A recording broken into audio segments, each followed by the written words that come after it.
اسرائیل کے قیدی رہا نہیں ہوں گے۔ نیتن یاہو بڑا تل ملا رہا ہے، انہوں نے کہا کہ بھائی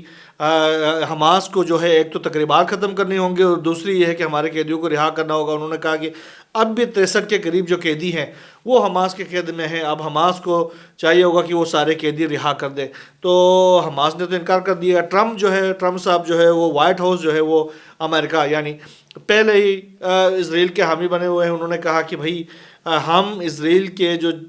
کی جانب سے جو 600 فلسطینی قیدیوں کی رہائی کے حوالے سے جو تاخیر کا فیصلہ ہے ہم اس کی حمایت کرتے ہیں۔ دوسری طرف اسرائیل کی جانب سے مغربی کنارے کے اندر اپنے ظلم و ستم کا جو سلسلہ ہے وہ اسی طریقے سے ابھی بھی جاری ہے۔ خاص طور پر مغربی کنارے میں ابھی 20 برسوں بعد پہلی بار اسرائیل کے جو ٹینکس ہیں وہ انہوں نے مغربی کنارے میں رفح میں اور دیگر علاقوں میں انہوں نے قدم رکھنا، جنین کے اندر رکھنا شروع کر دیا۔ 3 اسرائیلی جو ٹینک ہے وہ جنین کی طرف بھی چلے گئے، مغربی کنارے کے اندر اچھے خاصے ٹینک آ گئے ہیں۔ اس کے ساتھ ہی اسرائیل کی جو فورسز ہیں انہوں نے جنین کے قریب برکیہ کا ایک چوک تھا اس کو بھی تباہ کر دیا ہے۔ تو آپ اندازہ لگائیں کہ ایک طرف غزہ کے اندر وہ دوبارہ سے جہنم کے دروازے کھولنا چاہتے ہیں اور دوسری طرف جو ہے وہ مغربی کنارے کے اندر تھوڑا سا کچھ بچا ہوا تھا تو اس کی تباہی کے اوپر بھی کام چل رہا ہے۔ اور یہ جو پریزنس ڈیلز میں جو ڈیڈ لاک لایا گیا ہے وہ بھی اسی کا ہی آگے جو پلاننگ ہے ان کا نتیجہ لگ رہا ہے۔ بہرحال فلسطین کے معاملے کے اوپر عرب پارلیمنٹ کا غیر معمولی اجلاس ہو رہا ہے اس ہفتے کو ہونے جا رہا ہے، جس اجلاس کے اندر خاص طور پر جو ڈونلڈ ٹرمپ کا جو منصوبہ ہے اس کے حوالے سے بھی بات کی جائے گی اور غزہ کی جو تعمیر نو کے حوالے سے بھی بات کی جائے گی، پریزنس ڈیل کے حوالے سے بھی بات کی جائے گی اور دوسری طرف جو آگے آنے والے جنگ کو اور روکنے کے حوالے سے بھی تبادلہ خیال کیا جائے گا۔ اس اجلاس کا جو عنوان رکھا گیا ہے وہ غزہ کی تعمیر نو ضروری ہے اور اس کے باشندوں کی بے دخلی جرم ہے، یہ عنوان اس اجلاس کو دیا گیا ہے جو کہ آئندہ بدھ کو ہونے والا ہے۔ دوسری طرف عرب ممالک کے جو سربراہان ہیں ان کا بھی ایک غیر معمولی اجلاس جو ہے وہ قاہرہ میں ہونے والا ہے، جس میں بھی ان تمام ایشوز کے اوپر مڈل ایسٹ کے ایشوز کے اوپر بات چیت کی جائے گی، خاص طور پر غزہ کے حوالے سے اور مغربی کنارے کے حوالے سے بات چیت کی جائے گی۔ دوسری طرف گزشتہ روز لبنان کے اندر حزب اللہ کے سابق سربراہ کی میں نے اپنے گزشتہ کے بلاگ میں بتایا تھا کہ ان کا کی فنرل تقریب ہو گئی اور بہت بڑا اجتماع تھا، لاکھوں کا اجتماع تھا۔ جو لبنان کی جو گورنمنٹ کی جانب سے کہا گیا ہے اس کے مطابق تقریباً 12 لاکھ سے زائد افراد جو تھا اس اجتماع میں شریک تھے۔ شمون اسٹیڈیم ہے جو کہ بیروت کا وہ کھچا کھچ بھرا ہوا تھا، اس کے بعد اس کے باہر جو سڑکیں تھیں وہ بھری ہوئی تھیں، اس کے مطلب 14 لاکھ مطلب 12 سے 14 لاکھ کے قریب یہ مجموعہ کوئی معمولی بات نہیں ہوتی۔ 80 سے 1 لاکھ سے زائد افراد جو ہیں وہ مختلف ممالک سے بھی آئے ہوئے تھے۔ اس کی سب سے اچھی بات یہ تھی کہ اس فنرل پریئر کے اندر لبنان کے شہری جو کہ تمام مکاتب فکر سے تعلق رکھتے ہیں، تمام مذاہب سے تعلق رکھتے ہیں، ان کی ایک بہت بڑی تعداد بھی موجود تھی۔ انہوں نے حسن نصر اللہ اور ہاشم صفی الدین کو انہوں نے خراج عقیدت پیش کیا اور اس کے ساتھ ہی ان کی وہاں پر تدفین کے جو رات گئے تک جو ریلی بھی ہوئی پورے بیروت کے اندر جو ہے وہ عوامی جو دیدار کرائی گئی اس کے اندر بھی موجود تھے۔ اس دوران اسرائیل کی جانب سے ایک کارروائی کرنے کی کوشش کی گئی، خاص طور پر اپنے لڑاکا طیاروں کو بھیجا گیا جنہوں نے نچلی پروازیں کی، خاص طور پر شمون اسٹیڈیم کے اوپر اور لبنان کے دیگر علاقوں کے اوپر۔ اور اس میں یہ کہا جا رہا ہے، ابھی جو خبریں سامنے آ رہی ہیں اس کے مطابق یہ کہا جا رہا ہے کہ اسرائیل جو ہے وہ خاص طور پر اس فنرل پریئر کے اوپر حملہ کرنے والا تھا اور وہاں پر موجود اہم شخصیات کے اوپر حملہ کرنے والا تھا، لیکن اس دوران حزب اللہ کی جانب سے ایک پیغام اسرائیل کو گیا ہے کہ اگر کوئی کارروائی کی تو 500 سے زائد میزائل یک دم آپ کی طرف ہم چھوڑ دیں گے، اس کے بعد سے آپ کا کوئی نام و نشان باقی نہیں رہے گا اور ہماری انگلیاں ٹریگر پر ہیں، جو ہی آپ نے یہ کارروائی کی ہے تو ہم نے اپنا ٹریگر دبا دینا ہے اور اس کے بعد سے آپ کا نام و نشان مٹ جائے گا۔ یہ پیغام جب پہنچا ہے اسرائیل میں تو اس کے بعد اسرائیل جو ہے وہ اپنی اس کارروائی سے اپنے اس مذموم مقصد سے پیچھے ہٹنے میں ہی عافیت انہوں نے جانی ہے، اس کے بعد سے انہوں نے یہ کارروائی نہیں کی۔ بہرحال وہاں جو اسٹیڈیم کے اندر جو مناظر تھے وہ ہمیں نظر آتے ہیں، اس میں دیکھا یہ گیا کہ جو ہی یہ طیارے نچلی پروازیں کرتے ہیں وہاں پر ساؤنڈ بیریئرز توڑنے کی کوشش کرتے، اس دوران انہوں نے فلک شگاف نعرے لگا کر انہوں نے ان طیاروں کا استقبال کیا اور اپنی جگہ پر قائم رہے اور اس کے نتیجے میں بھی یہ اسرائیل کا جو منصوبہ تھا وہ ناکام ہو گیا۔ دوسری طرف جو سید ہاشم صفی الدین ہے، کل جو اتنا بڑا اجتماع ہو گیا تھا، اس کے بعد سے آج جو ہے ہاشم صفی الدین کی جو تدفین ان کی وصیت کے مطابق ان کے آبائی علاقے میں ہونی تھی، دیر قانون النہر یہ علاقہ ہے، وہاں پر آج ان کی تدفین کر دی گئی۔ آج بھی وہاں بھی اسی طریقے کا ہی بڑا اجتماع منعقد ہو گیا، جس میں عوامی دیدار کرائے گئی سید ہاشم صفی الدین کے، اس کے بعد ان کی تدفین کی گئی، اور بہت بڑا اجتماع وہاں پر بھی تھا۔ اس کی تمام تفصیلات ابھی آنا باقی ہے۔ ابھی جو ویژولز میں نظر آ رہے ہیں اس میں دیکھا جا سکتا ہے کہ اس علاقے کے لوگوں کی ایک بہت بڑی تعداد اس اجتماع میں فنرل پریئر کے اندر شامل ہے۔ دوسری طرف اسرائیل نے کل ان کی تدفین ہو گئی تھی، اور آج جو ہے وہ ویژولز جاری کی ہیں، جس میں سید حسن نصر اللہ کے اوپر اسرائیل کے جو جنگی طیارے تھے انہوں نے بم گرایا تھے سید حسن نصر اللہ کے رہائش کے اوپر۔ تو اس میں یہ ویژولز میں جو ویڈیو جاری کی گئی اس میں دیکھا جا سکتا ہے کہ وہ جو طیارہ ہے وہ اس علاقے کے اوپر بموں کی برسات کر رہا ہے، اس کے بعد سے نیچے زمین پر دھماکے ہوتے ہیں ہر طرف، اور بہت بڑی تباہی پھیلتی ہے، اور اسی دھماکے میں سید حسن نصر اللہ شہید ہو گئے تھے۔ اور اسرائیل نے آج جو ہے وہ ان کی تدفین کے ایک دن بعد یہ ویژولز انہوں نے اسرائیل کی جانب سے جاری کی گئی ہیں۔ دوسری طرف اگر مشرقی وسطیٰ کے ہی صورتحال کو ہم دیکھیں تو ایران، اسرائیل اور امریکہ کے درمیان جو کشیدگی ہے اس کے حوالے سے بھی بڑی اہم قسم کی ڈیولپمنٹس جاری ہے۔ ایران کی جانب سے خاص طور پر جنگی مشقیں کی جا رہی ہیں، ان دونوں ممالک کی دھمکیوں کے بعد سے مسلسل طور پر ایران میں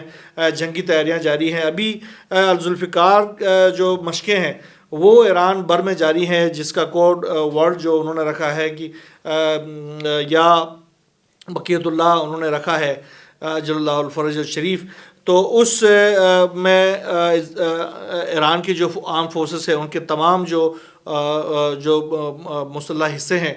وہ شریک ہیں، اور خاص طور پر ان کے جو جدید ترین جو ملٹری ایکوپمنٹس ہیں ان کی وہ ٹیسٹنگ کر رہے ہیں، اس کے ساتھ ان کی ڈپلائمنٹ کر رہے ہیں مختلف علاقوں کے اندر۔ آج جو ہے وہ مشقوں کے دوران ایک جدید طیارہ یاک 130 اس کی نمائش کی گئی ہے، اور اس جنگی طیارے کی جو کارکردگی ہے اس کا بھی مظاہرہ کیا گیا، اور اس طیارے کی جو کارکردگی ہے اس کو انتہائی بہترین پایا گیا۔ اس نے شاندار جو اپنی کارکردگی کا مظاہرہ کیا ہے، اور اس میں یہ کہا جا رہا ہے کہ یہ جو طیارہ ہے وہ آنے والے دنوں میں کوئی بھی جنگ کی جو سمت ہے اس کو تبدیل کر سکتی ہے۔ دوسری طرف اگر ہم مشرقی وسطیٰ سے باہر نکلے تو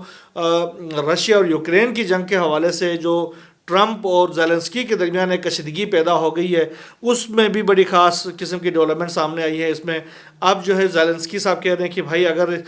میرے استعفے سے اگر کوئی امن آ سکتا ہے یوکرین کے اندر تو میں استعفیٰ دینے کے لیے تیار ہوں، اور بشرط کہ یوکرین کو نیٹو کا رکن بنا دیا جائے۔ جب نیٹو کا رکن بنا دیا جائے گا تو میں استعفیٰ دے دیتا ہوں، اس کے لیے میں تیار ہوں۔ دوسری طرف انہوں نے کہا کہ امن بزور طاقت روس سے ہونا چاہیے، نہ کہ یوکرین کے ساتھ، یعنی روس کو بزور طاقت امن کے لیے مجبور کیا جانا چاہیے، نہ کہ یوکرین کو۔ تو دنیا یوکرین کو مجبور کر رہی ہے، یہ نہیں ہو سکتا۔ اس کے ساتھ انہوں نے کہا کہ ایسی کسی بھی ڈیل پہ دستخط نہیں کروں گا جس کی ادائیگی جو ہے وہ 10 نسلوں کو بھگتنا پڑے، تو میں ایسے کسی ڈیل پر دستخط نہیں کروں گا۔ اس کے ساتھ ہی جو ٹرمپ کی جانب سے کہا گیا تھا کہ یوکرین جنگ کے اوپر امریکہ کے 400 سے 500 ارب ڈالر جو ہیں وہ خرچ ہو گئے، تو انہوں نے کہا کہ بھائی کوئی 500 ارب ڈالر نہیں ہو گئے، اس جنگ کے اندر 100 ڈالر بھی خرچ نہیں ہوئی جائے کہ 500 ارب ڈالر۔ انہوں نے کہا کہ روس کے خلاف جنگ کے لیے بائیڈن انتظامیہ سے جو رقم امداد کے طور پر ملی تھی، کسی کو پسند آئے یا نہ آئے، امداد کی واپسی ہماری ذمہ داری نہیں ہے۔ انہوں نے کہا کہ امداد کی واپسی ذمہ داری نہیں ہوتی، لہٰذا میری بھی ذمہ داری نہیں ہے، اور میں نے فریاد تو نہیں کیا تھا کہ آپ مجھے پیسے دے دیں، آپ نے دے دیا ہے، بائیڈن نے دے دیا ہے، خرچے کروائے ہیں، اور انہوں نے خود دے کے ہم سے خرچ کروائے ہیں تو کروا لیے، اب کون سے پیسوں کی واپسی؟ اس طرح کی کوئی کہانیاں نہیں ہیں، چلے جائیں۔ تو یہ بہرحال ولادیمیر زیلنسکی نے آج ڈونلڈ ٹرمپ کو آئینہ دکھا دیا ہے۔ بہرحال دیکھتے ہیں اس کے حوالے سے کیا آگے ریپرکشنز ہوتے ہیں۔ دوسری طرف ٹرمپ نے افغانستان کو ایک بار پھر دھمکی دی ہے، انہوں نے وارننگ دی ہے کہ بھائی جو 7 ارب ڈالر کا جو ہم نے اسلحہ جو ہے آپ کے پاس چھوڑا ہے وہ برائے مہربانی ہمارے حوالے کر دیں۔ یہ جو بائیڈن انتظامیہ نے اس وقت آپ کو دے دیا تھا، چھوڑ کے چلے گئے تھے، دے بھی نہیں دیا تھا، آپ نے اس کے اوپر قبضہ کر لیا، اب ہمارے حوالے کر دیں۔ تو اب دیکھیں طالبان کی جو انتظامیہ ہے انہوں نے پہلے ہی کہہ دیا ہے کہ بھائی ہمارے اسلحہ ہے ہمارے پاس چھوڑ کے گئے ہیں، ہمارے اوپر آپ لوگوں نے برسایا ہے، ہمارے خلاف انہی اسلحے سے جنگ کیا، اس کے بعد آپ لوگ خود اپنے ٹرمز اینڈ کنڈیشن پہ چھوڑ کے سب کچھ چھوڑ چھاڑ کے چلے گئے ہیں، تو یہ اسلحہ جو ہے ہم آپ کو کسی صورت نہیں دے سکتے۔ بہرحال ٹرمپ جو ہے وہ یہ تیسری دفعہ ہے کہ وہ ان سے اسلحہ مانگ رہا، آنے والے دنوں میں یہ بھی دیکھتے ہیں کہ ٹرمپ صاحب جو ہے وہ ان سے اسلحہ واپس لینے میں کامیاب ہوتے ہیں یا نہیں ہوتے۔ دوسری طرف ٹرمپ جو ہے وہ ایک ایروگنس اس کی آپ اندازہ لگائیں، وہاں پر پہنچے تھے پولینڈ کے صدر ٹرمپ سے ملاقات کے لیے، اور ٹرمپ صاحب جو ہے وہ اپنے اوول آفس سے باہر ہی نہیں نکل رہے، مطلب آفس کے دروازے کے باہر یہ جو پولینڈ کے صدر ہیں ڈوڈا، وہ تقریباً 1.5 گھنٹے کھڑے رہے اپنے سیکرٹری کے ساتھ، اپنے وفد کے ساتھ 1.5 گھنٹے کھڑے رہے، اور ٹرمپ صاحب جو ہے ان کو ٹائم نہیں دے پا رہے ہیں۔ 1.5 گھنٹے بعد انہوں نے ٹائم دے دیا اور صرف 10 منٹ کا ٹائم دے دیا، 10 منٹ کی بات چیت کے لیے ایک معزز ملک کے صدر کو 1.5 گھنٹے کھڑا رکھا ہے اس نے۔ تو یہ صورتحال ہے، آپ اس سے اندازہ لگا سکتے ہیں کہ یہ جو ڈونلڈ ٹرمپ کی جو ایروگنس ہے وہ آنے والے دنوں میں اس ٹینیور کے اندر دنیا کے امریکہ کے ساتھ تعلقات کس حد تک بگاڑنے والی ہے۔ اب لامحالہ اس بے عزتی کے بعد جو ہے وہ پولینڈ کا جو صدر ہے وہ کیا اس کے لیے پھول پیش کریں گے؟ وہ تو جائیں گے، اس کے بعد سے نفرتوں کا ایک سلسلہ شروع ہو جائے گا۔ یہ کچھ ڈیولپمنٹس ہیں۔ اس کے ساتھ ہی جنوبی ایشیا کے اندر ایک بڑی ڈیولپمنٹ یہاں بھی ہوئی ہے، خاص طور پر بنگلہ دیش کے اندر جب سے حسینہ واجد کی گورنمنٹ کا درن تختہ کر دیا گیا ہے بنگلہ دیش میں، اس کے بعد سے ان کے جو حامی ہیں ان کے خلاف کارروائیوں کا سلسلہ وہاں کی جو نگران گورنمنٹ ہے وہ بڑی تیزی کے ساتھ کر رہی ہے۔ ہوا یہ ہے کہ اب یہ جو نئی گورنمنٹ آئی ہے اس کے بعد سے یہ جو حسینہ واجد کے جو لوئل فورسز ہیں، لوگ ہیں، ان کی ایک بڑی تعداد کیا کر رہی ہے دارالحکومت میں بھی مختلف علاقوں کے اندر وہ جو مختلف قسم کے جرائم میں ملوث ہونے لگے ہیں، انریسٹ پیدا کرنے لگے ہیں، خاص طور پر چوری ڈکیتی کے جو اغوا اور اس طرح کی جو کاروائیاں ہیں ان کے اندر ان کے لوگوں کی ایک بہت بڑی تعداد ملوث نظر آنے لگی تھی، اور جو جرائم کا جو گراف ہے وہ بڑھنے لگا تھا بنگلہ دیش کے اندر، جس کے بعد سے جو نگران گورنمنٹ ہے اس نے فیصلہ کیا ہے کہ اس کے خلاف آپریشن کیا جائے۔ اس آپریشن کو انہوں نے آپریشن ڈیول ہینڈ کا نام دیا ہے۔ اس کے تحت خاص طور پر تقریباً ڈھاکہ کے اندر جو کاروائیاں کی گئی اس میں 8,000 سے زائد افراد کو گرفتار کر لیا گیا ہے۔ یہ کاروائیاں جو ہے خاص طور پر ان افراد کے خلاف کیے جا رہے ہیں جو کہ شیخ حسینہ واجد کے ساتھ لوئل ہے، اور وہ اب شہروں کو ڈی اسٹیبلائز کرنے کی کوشش کر رہے ہیں، وہاں پر انرسٹ لانے کی کوشش کر رہے ہیں، شہریوں کو ڈرانے دھمکانے کی کوشش کر رہے ہیں۔ تو اب بنگلہ دیش کی جو گورنمنٹ ہے انہوں نے اس کے خلاف ہتھوڑا اٹھا لیا ہے، اور وہ اب آپریشن ڈیول ہنٹ کے تحت ان کو گرفتار کر کے اندر کر رہے ہیں۔ تو آنے والے دنوں میں یہاں بھی بڑی ڈیولپمنٹس پیش آنے والے ہیں، اور جو بھی نئی ڈیولپمنٹ سامنے آتی رہیں گی انشاءاللہ ہماری نظر اس کے اوپر ہے، اور ہم آپ کو شیئر کرتے رہیں گے۔ یہاں بس اتنا ہی، اللہ حافظ۔